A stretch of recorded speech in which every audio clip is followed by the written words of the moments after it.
Halo pecinta film zombie.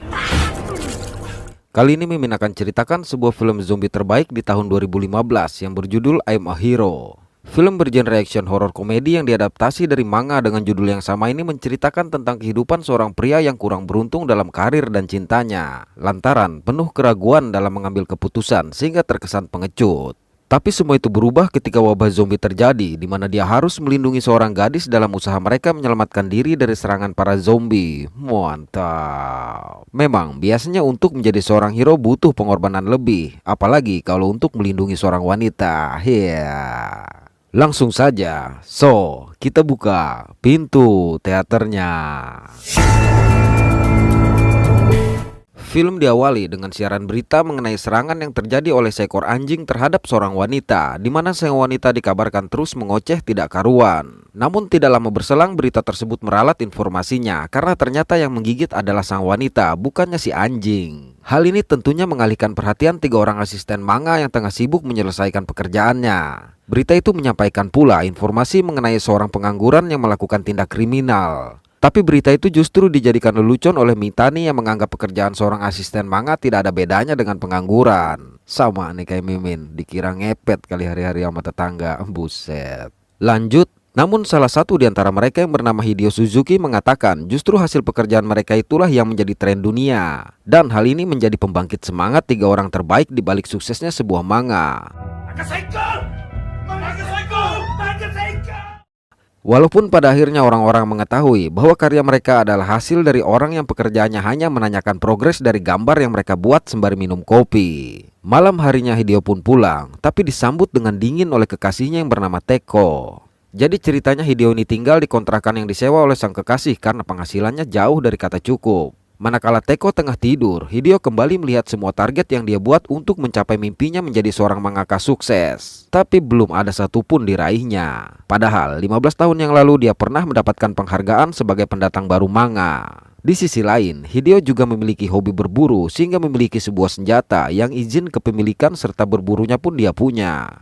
Tapi lagi-lagi tidak pernah sekalipun dia gunakan. Mantap. Esok paginya, melihat Hideo sibuk dengan senjata yang dianggapnya tidak berguna sementara mereka membutuhkan uang, akhirnya Teko memintanya untuk menjual benda tersebut. Tapi Hideo mengatakan dia akan segera mempublikasi manganya dan tetap saja diabaikan oleh Teko. Dari situ, Hideo menemui sebuah redaksi manga untuk menawarkan karyanya. Terlihat memang sang redaktur kurang berminat, apalagi sesaat kemudian seorang tamu yang kebetulan rekan seangkatan Hideo saat menerima penghargaan manga 15 tahun silam datang. Alhasil, Hideo dan manganya pun diabaikan. Malam harinya, Teko yang sudah merasa tidak tahan dengan sikap Hideo serta keadaan ekonomi mereka yang carut marut mengatakan bahwa pada titik itu apa yang dicari oleh Hideo bukanlah lagi sebuah mimpi, melainkan hanya hayalan. Widih, dalam banget tuh. Alhasil, senjata kesayangan beserta pemiliknya pun dia usir. Parahnya, alih-alih memohon untuk masuk, Hideo justru meminta surat izin kepemilikan senjatanya lantaran takut ditangkap bila membawa benda itu tanpa izin. Hal ini tentunya membuat Teko yang tangannya terlihat diperban akibat luka gigitan itu menjadi semakin kecewa dan segera menyerahkan surat izinnya. Tatkala tengah memperhatikan manga di sebuah taman, tanpa dia sadari seorang tunawisma terlihat menggigil. Esok paginya di tempat Hideo bekerja, berita menyampaikan lagi bahwa orang-orang yang memiliki gejala seperti flu dan ditandai dengan munculnya lebam menunjukkan bahwa mereka terinfeksi virus yang mulai menyebar ke seluruh dunia.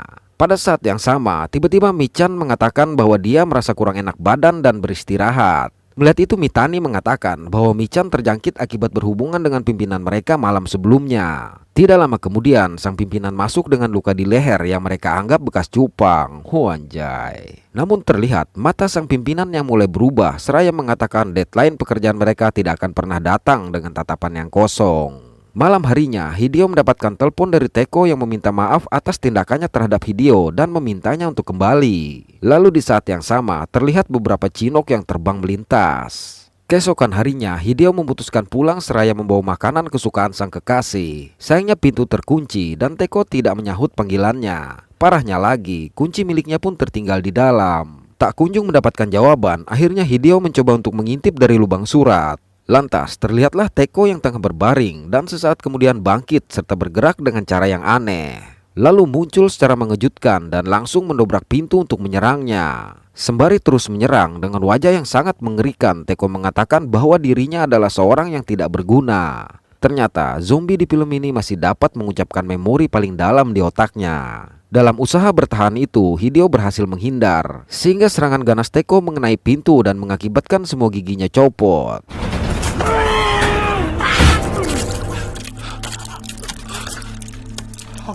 Sayangnya sang zombie sukses menariknya ke dalam serta menggigitnya. Untungnya sudah ompong. Tapi secara tidak sengaja dorongan Hideo menyebabkan kepala sang zombie tertembus pialanya. Mendapati sang kekasih yang telah berakhir, Hideo pun dengan panik berhamburan keluar. Ketika sampai di jembatan penyeberangan, Hideo sempat berpapasan dengan seorang wanita yang tangannya terluka, serta puluhan pesawat yang melintas. Sesampainya ke tempat kerja, Hideo sempat kebingungan melihat semua sepatu rekannya ada di sana. Tapi dia lebih heran lagi melihat Mitani yang berdiri dengan baju berlumuran darah, serta memegang sebuah bat yang juga berlumuran darah. Dan manakala melangkah masuk, begitu terperanjatnya dia melihat satu rekannya dalam kondisi mengenaskan. Bersamaan dengan itu, muncul atasan mereka yang berjalan perlahan dengan pisau di dadanya, sembari mengucapkan mengenai deadline manga secara berulang. Saat sang zombie mendekati Hideo, tiba-tiba Mitani menghajarnya, namun langsung kembali bangkit dengan wajah penyok dan berbalik ke arah Mitani. Alhasil dengan beringas Mitani menghabisinya, karena menurut berita, untuk melumpuhkan para zombie tersebut maka otak mereka harus dihancurkan. Di sisi lain, Mitani juga memang kesal dengan sikap atasannya yang terlalu memanfaatkan mereka. Mitani juga menanyakan apakah Hideo terjangkit, karena bila tergigit artinya dia terinfeksi. Mendengar itu, Hideo pun segera memeriksa bekas gigitan di tangannya. Untung saja gigitan zombie ompong sebelumnya tidak menembus kulitnya. Tapi sesaat kemudian Mitani dengan kesalnya kembali memukul sang zombie seraya mengatakan bahwa zombie itu telah menggigit kakinya. Dan bersamaan dengan itu Mitani pun mulai mengalami perubahan. Lantas dengan kesadaran yang tersisa, dia menghabisi dirinya sendiri dengan sadis. Baru saja syok dengan tindakan Mitani, Hideo kembali dikagetkan dengan kemunculan Michan yang sudah menjadi zombie. Melihat itu, sontak Hideo segera kabur.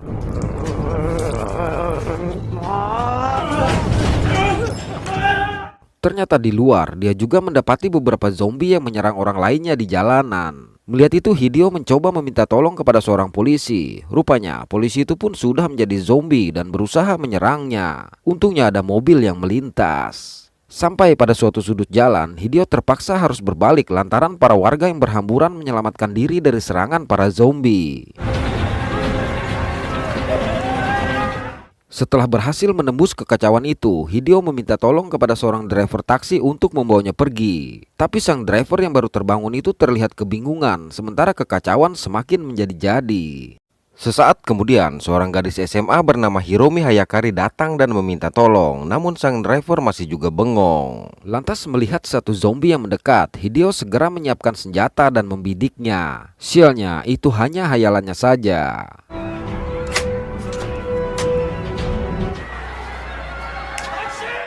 Kemudian dengan cepat seseorang memasuki taksi tersebut, sehingga Hideo dan Hiromi juga meminta untuk ikut.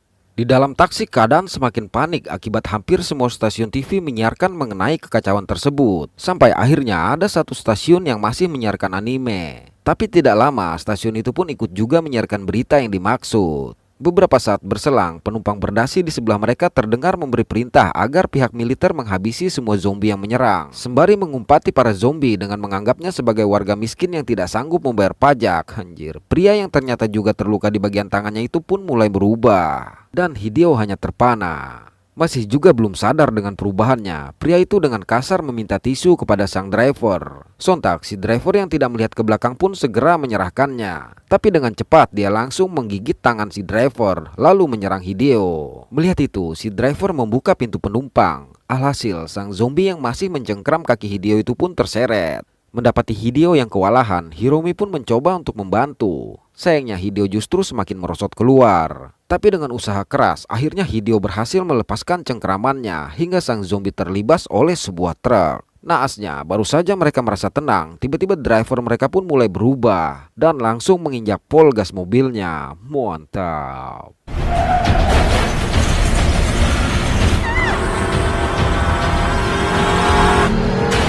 Melihat mobil mereka yang semakin oleng, Hideo segera menarik Hiromi ke belakang. Namun sang zombie masih berusaha menyerang dengan kaki yang terus menginjak gas. Menyadari kecelakaan akan segera terjadi, maka dengan cepat Hideo memasangkan sabuk pengaman pada Hiromi dan dirinya. Benar saja, kecelakaan yang tidak dapat dihindari pun terjadi. Beberapa waktu berlalu, Hideo pun tersadar. Begitupun dengan Hiromi. Dan saat keluar dari mobil, terlihatlah tumpukan mobil-mobil di jalur yang sama, sementara di jalur sebelah dan di belakang mereka jalanan sangat kosong. Artinya bisa kita asumsikan bahwa semua orang bertujuan sama dan mobil yang mereka tumpangi itulah yang menyebabkan kecelakaan beruntun tersebut. Lalu dari HP milik Hiromi mereka melihat pesan bertuliskan bahwa virus bernama Jokyun ini akan merusak kepribadian dan tubuh. Tapi jika berada di Gunung Fuji, maka virus itu akan mati. Sialnya, belum sempat membaca seluruh isi pesan, HP tersebut pun padam. Dikarenakan tidak ada pilihan lain, mereka pun terpaksa menuju Gunung Fuji. Malam harinya, mereka memutuskan untuk beristirahat di depan sebuah bangunan. Sebenarnya, baru pada momen inilah mereka berkenalan. Manakala Hideo menyebutkan namanya, Hiromi yang dari tadi sudah dia lindungi mengatakan bahwa jika Hideo selalu bersamanya, maka dia akan merasa aman. Tapi Hideo menjawab bahwa kalimat itu akan memiliki arti mendalam bagi seorang pria. Dan setelah obrolan itu mereka pun tertidur. Ketika terbangun di pagi hari, Hideo sempat memiliki pikiran kotor terhadap gadis manis di sampingnya itu. Tapi seketika itu juga dia langsung berdiri melihat lubang bekas gigitan di leher Hiromi. Seraya menodongkan senjatanya, Hideo menanyakan perihal luka tersebut. Dengan begitu Hiromi menceritakan lukanya adalah bekas gigitan seorang bayi sekitar 2 hari sebelumnya, sehingga bisa saja dia terinfeksi dan meminta Hideo untuk menghabisinya. Namun mengingat dirinya juga telah digigit oleh zombie ompong, maka Hideo mengurungkan niatnya. Hideo bahkan berjanji akan melindungi sang gadis yang sudah sebatang kara ini sampai mereka bisa mencapai Gunung Fuji. Alhasil, tingkah berlebihan Hideo ini membuat Hiromi sangat bahagia. Ternyata dalam perjalanan, Hiromi mulai merasakan gejalanya. Tatkala tengah beristirahat, dengan kondisi salah satu matanya yang mulai memerah, Hiromi memberikan iPod miliknya, lalu meminta Hideo untuk meninggalkannya. Dan sesaat kemudian Hiromi pun kejang-kejang. Melihat itu, terpaksa Hideo memutuskan untuk segera pergi. Di tengah perjalanan, Hideo yang melihat seseorang mencoba mendekatinya dengan niat meminta tolong. Sayangnya ternyata yang dia temukan adalah sesosok zombie yang langsung menyerangnya. Saat tidak ada harapan lagi, tiba-tiba Hiromi datang melipat leher sang zombie, lalu memukulnya hingga terpental. Tentunya kekuatan Hiromi ini menyebabkan Hideo menjadi terpana sekaligus ketakutan. Terlebih lagi, melihatnya yang dengan mudah memisahkan beberapa bagian sang zombie dan dengan dingin mendatanginya. Rupanya Hiromi justru mengulurkan tangan untuk menyelamatkan Hideo. Dari situ, sebenarnya Hideo berniat meninggalkan Hiromi, namun mengingat janjinya, maka Hideo memutuskan untuk mengajak Hiromi bersamanya. Ketika ditawarkan ikan kaleng yang dia temukan, Hiromi langsung menepisnya. Tapi tatkala diberikan makanan kucing, maka manusia setengah zombie ini langsung memakannya. Dia bahkan terlihat kesal mendapati Hideo yang juga ikut menikmati makanan tersebut. Tapi tetap cantik sih, ya. Perjalanan dilanjutkan dengan Hiromi yang terus mengikuti tanpa ekspresi dan suara itu, hingga akhirnya mereka sampai di jalan beraspal. Di situ Hideo menemukan sebuah troli dengan label Fuji. Lantas dengan benda itu, dia juga membawa Hiromi menuju tempat yang dimaksud melalui mobil-mobil yang terbengkalai. Begitu sampai di tempat tersebut, suasana terlihat berantakan dan sangat sepi. Hideo juga melihat sesosok tubuh dalam kondisi hangus. Manakala sedang mencoba jaket agar terlihat lebih keren, tiba-tiba Hideo dikagetkan dengan kemunculan sesosok zombie yang berdiri di belakangnya. Untuk itu, Hideo berniat mengambil senjatanya, tapi sayang sang zombie lebih cepat menerkamnya.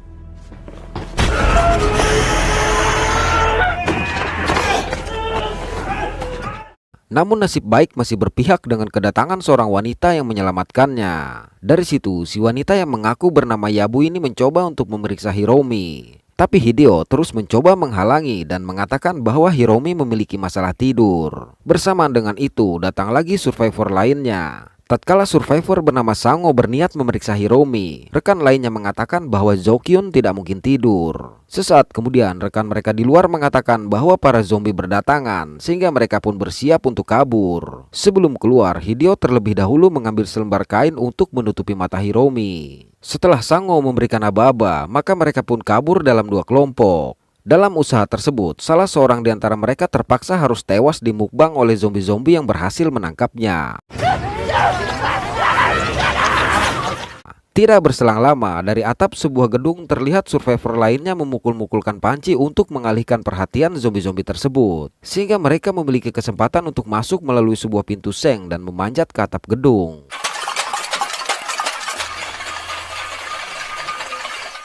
Sesampainya di sana, Hideo dan Hiromi langsung disambut oleh pimpinan kelompok survivor yang bernama Iura.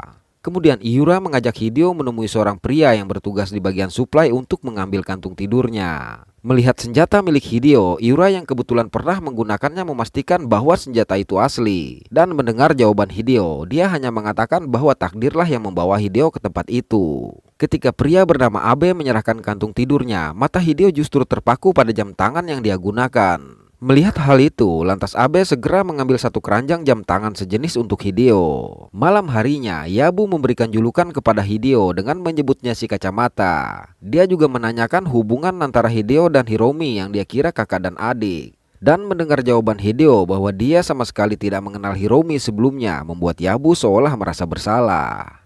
Kemudian Yabu mengalihkan pembicaraan dengan mengatakan bahwa para Zokyun tersebut hidup dalam ingatan sebelumnya. Itulah sebabnya mereka masih bisa mengucapkan kata-kata yang paling diingat. Esok harinya, ternyata Hiromi masih bisa tersenyum mendengar Hideo yang bernyanyi di hadapannya. Kemudian manakala sedang memperhatikan para Zokyun di bawah, mata Hideo tiba-tiba tertuju pada satu Zokyun yang terlihat cukup mengerikan dan bisa melakukan lompat tinggi. Benar saja, karena Abe yang datang mengatakan bahwa Zokyun tersebut sebelumnya adalah seorang atlet. Abe juga menunjukkan satu Zokyun yang sebelumnya adalah istrinya. Namun ketika Hideo menanyakan mengenai sesosok tubuh yang terbakar, Abe tidak menjawab dan malah mengatakan bahwa Iura menunggu mereka. Sementara di bawah, terlihatlah Zokyun tadi yang memperhatikan gedung perlindungan mereka. Kembali pada Hideo, di tempat itu Iura merencanakan untuk mengambil suplai makanan di gudang penyimpanan karena menurutnya suplai makanan tersebut cukup untuk mereka bertahan selama setengah tahun. Sedangkan makanan mereka yang tersisa hanya untuk 1 hari, ditambah lagi dengan kedatangan Hideo. Untuk itu dia meminta agar Hideo menyerahkan senjatanya dan tidak perlu melakukan apa-apa. Mendengarnya, Hideo pun menolak. Tapi sesaat kemudian, Iura mengancam akan menghabisi Hiromi. Pada waktu yang sama, Sango dan rekan lainnya berencana untuk berbuat hina terhadap Hiromi. Namun Yabu menghalanginya. Sementara itu, mendengar ancaman dari Iura tadi, Hideo pun bergegas mendatangi Hiromi. Dan benar saja, rekan Sango lainnya membalikkan keadaan. Melihat hal tersebut, Hideo sontak memperingatkan mereka. Sayangnya, Iura juga datang mengancamnya dan langsung mengalihkan senjatanya pada Hiromi. Lalu tiba-tiba Hiromi menyerang kedua pria yang menyandranya, diikuti dengan membuka penutup matanya. Menyadari Hiromi adalah Zokyun, sontak Sango pun berteriak sehingga seluruh survivor menjadi ketakutan. Iura yang tidak ingin mengambil resiko segera menghabisi Hiromi. Dari situ mereka membawa Hideo ke sebuah tenda untuk menghajarnya. Tapi sesaat kemudian Sango yang jenuh dengan cara Iura memimpin menolak untuk memberikan senjata milik Hideo kepadanya dan mengambil alih kepemimpinan. Lalu memerintahkan Iura yang selama ini memerintahkan untuk ikut dalam misi mengambil suplai tersebut. Mantap. Sekeluarnya Hideo dari tenda, Yabu segera mengajaknya ke sebuah tenda yang ternyata berisi Hiromi. Di sana Yabu mengatakan bahwa Hiromi masih hidup karena anak panah Iura tidak mengenai otaknya. Kemudian Yabu memutuskan untuk menyelamatkan Hiromi karena mengetahui nadinya yang masih berdenyut layaknya manusia. Karena para Zokyun seharusnya tidak memiliki peredaran darah lagi. Di sisi lain, mengingat cerita Hideo yang berusaha melindungi Hiromi walaupun tidak saling kenal, Yabu yang merupakan seorang perawat melakukan itu untuk menebus kesalahannya lantaran pernah meninggalkan para pasiennya ketika wabah baru terjadi. Dia juga menawarkan bantuan seandainya Hideo ingin membawa Hiromi pergi. Sayangnya dengan penuh kekecewaan, Hideo mengatakan bahwa dia tidak bisa melakukan apa-apa tanpa senjatanya. Padahal Hideo sendiri menyadari bahwa dengan senjatanya sekalipun dia tetap juga seorang pengecut. Sehingga meminta Yabu untuk menjaga Hiromi seandainya dia tidak berhasil selamat dalam misi mengambil suplai makanan mereka. Singkat waktu, misi itu pun dilakukan dengan Sango yang memimpin dan tentunya juga ikut dalam misi, tidak seperti Iura sebelumnya yang hanya memerintah. Setelah para zombie teralihkan dengan suara panci, maka mereka pun keluar.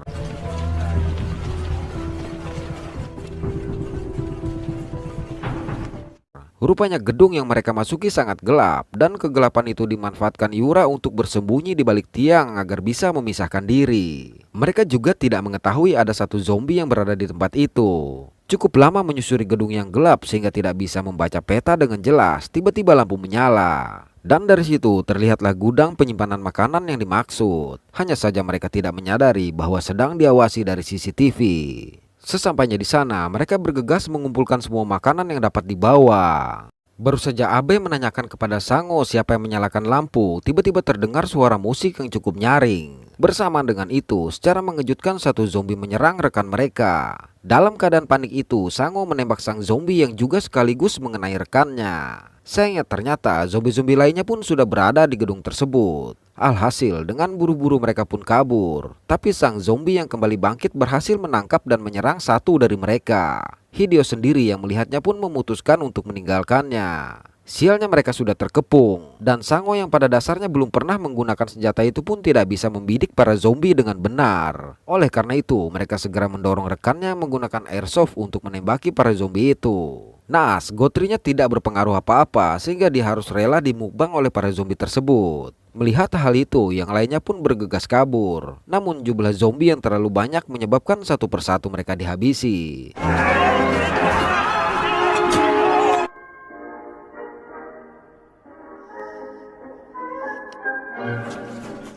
Sementara Hideo yang tidak sempat mengikuti mereka terpaksa harus kembali ke gudang makanan. Kekacauan di gedung itu rupanya disebabkan oleh Iura dari ruang kontrol. Dia bahkan menaikkan volume musiknya agar para zombie yang ada di luar berkumpul ke gedung tersebut. Dan dari tempatnya berada, Iura yang melihat sebuah mobil memiliki rencana untuk kabur menggunakannya. Hideo yang berada di gudang makanan terpaksa harus bersembunyi dalam sebuah lemari. Di luar gedung, ternyata sang zombie atlet tidak mengikuti zombie-zombie lainnya dan justru bersiap-siap. Lantas secara mengejutkan zombie itu berhasil loncat sampai ke atap. Hal ini tentunya membuat seorang survivor terpaku melihatnya. Tidak lama kemudian, seorang lagi menemukan rekannya tadi dengan kondisi yang mengenaskan. Dan baru saja dia dikejutkan oleh hal itu, tiba-tiba di belakangnya sudah berdiri sang zombie yang langsung menghabisinya. Beralih ke ruang kontrol, dengan teganya Iura membuka semua gerbang bangunan tersebut. Alhasil, Sango dan rekan lainnya semakin terjebak dengan zombie-zombie yang lebih banyak. Lalu tiba-tiba satu zombie menyerang mereka sehingga senjata Sango terjatuh. Kembali pada Hideo, dari dalam lemari dia mendengar suara Yabu yang meminta tolong melalui walkie-talkie yang ada di luar. Yabu mengatakan bahwa semua orang di atap telah diserang oleh zombie. Bersamaan dengan itu, Yabu melihat semua rekan-rekan yang telah diserang bangkit menjadi zombie. Tidak tahu apa yang harus dilakukan, dia kembali meminta tolong. Mendengar itu, Hideo pun bergegas keluar. Sayangnya kedua zombie yang ada di sana langsung menyambutnya. Namun itu hanya hayalannya. Bahkan kejadian kedua, ketiga dan seterusnya juga hayalan Hideo saja. Hingga akhirnya Yabu menyebutkan julukannya untuk menolong Hiromi. Dan dari situ mental hero-nya tumbuh. Tapi ternyata tidak ada satu zombie pun di tempat itu. Kampret emang manusia ini. Baru saja akan mengambil walkie-talkie itu, secara mengejutkan satu zombie menyerangnya. Namun Hideo berhasil melumpuhkan sang zombie. Dan beruntungnya dia karena gigitan zombie tadi mengenai jam tangannya yang sangat banyak. Anjir. Sialnya, lagi-lagi dia dikagetkan oleh zombie lainnya. Tapi dengan cepat Hideo mengunci pintu agar si zombie tidak dapat keluar. Dari situ dia segera mengambil walkie-talkie dan mengatakan kepada Yabu akan menyelamatkan mereka. Mendengar itu, Yabu pun bergegas menggendong Hiromi turun. Lantas dengan bermodal sebuah airsoft, Hideo mencoba untuk menghalau para zombie yang mengepungnya. Merasa senjata mainan itu tidak berpengaruh, akhirnya dia memutuskan untuk menghamburkan gotrinya di lantai dan menyebabkan para zombie berjatuhan. Yabu yang berhasil turun bergegas menuju gedung di mana Hideo berada. Sementara Hideo yang berhasil meloloskan diri akhirnya melihat senjatanya tergeletak. Di dalam bangunan itu, Yabu dan Hiromi bertemu dengan Iura. Melihat mereka, Iura pun mengajak Yabu untuk ke mobil, tapi memintanya agar meninggalkan Hiromi. Kemudian dengan tidak tahu malunya mengajak juga Yabu untuk bercinta. Widih. Namun sesaat berselang suaranya berubah, begitupun dengan matanya. Lantas dengan mengerikannya dia mencolok matanya sendiri dan langsung mengejar Yabu sembari tertawa-tawa. Dalam usaha menyelamatkan diri itu, dari walkie-talkie terdengar Hideo yang memerintahkannya untuk menunduk. Kemudian dengan gagahnya, Hideo menghancur leburkan sang zombie. Akhirnya nembak juga si abang. Tatkala akan menuju mobil yang dikatakan oleh Iura, mereka dikagetkan dengan kemunculan Sango seorang diri. Setelah meminta rompi yang berisi pelurunya dari Sango dan mengambil kunci mobil, mereka pun bergegas menuju ke mobil. Sesampainya di tempat parkir, dari kejauhan mereka melihat Abe yang berlari terbirit-birit karena ternyata dia diikuti oleh banyak sekali zombie. Alhasil mereka pun kembali kabur. Naasnya ternyata lorong di depan mereka pun sudah dipenuhi oleh para zombie sehingga mereka terkepung. Dari situ Hideo berniat untuk melawan para zombie itu dengan peluru yang tersisa. Dan tiba-tiba Hiromi yang dari tadi hanya diam mengatakan bahwa selama bersama Hideo dia merasa sangat aman. Mendengar itu, jomblo tua yang awalnya tidak berguna ini pun menjadi bersemangat dan dengan sigap menembaki para zombie yang mendekat. Mantap. Ya Bu, Sango dan Abe juga tidak hanya tinggal diam, bahkan harus melakukan combat hand.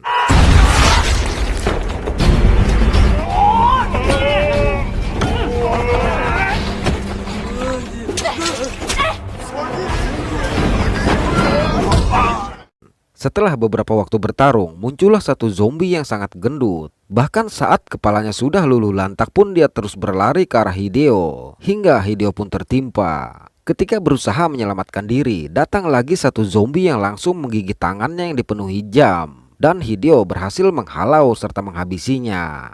Sementara itu, Sango yang juga masih berjuang akhirnya tidak mampu lagi bertahan dari serangan zombie-zombie yang terus berdatangan. Melihat Sango yang tersiksa, maka Hideo pun menembaki mereka. Di waktu yang sama, Abe pun harus rela digigit oleh zombie istrinya dan terpaksa menghabisi sang zombie. Lalu dengan putus asa, dia juga menghabisi dirinya sendiri. Mendapati Yabu yang sudah kelelahan, maka Hideo melepaskan semua jam tangannya dan dengan lincah kembali menembaki semua zombie tersebut. Baru saja mereka merasa tenang, tiba-tiba zombie atlet jatuh dari lantai atas dan langsung bersiap menyerang mereka. Pada serangan pertama, Hideo berhasil mengenai perutnya. Namun lantaran sang zombie yang terlalu liar, maka peluru keduanya meleset.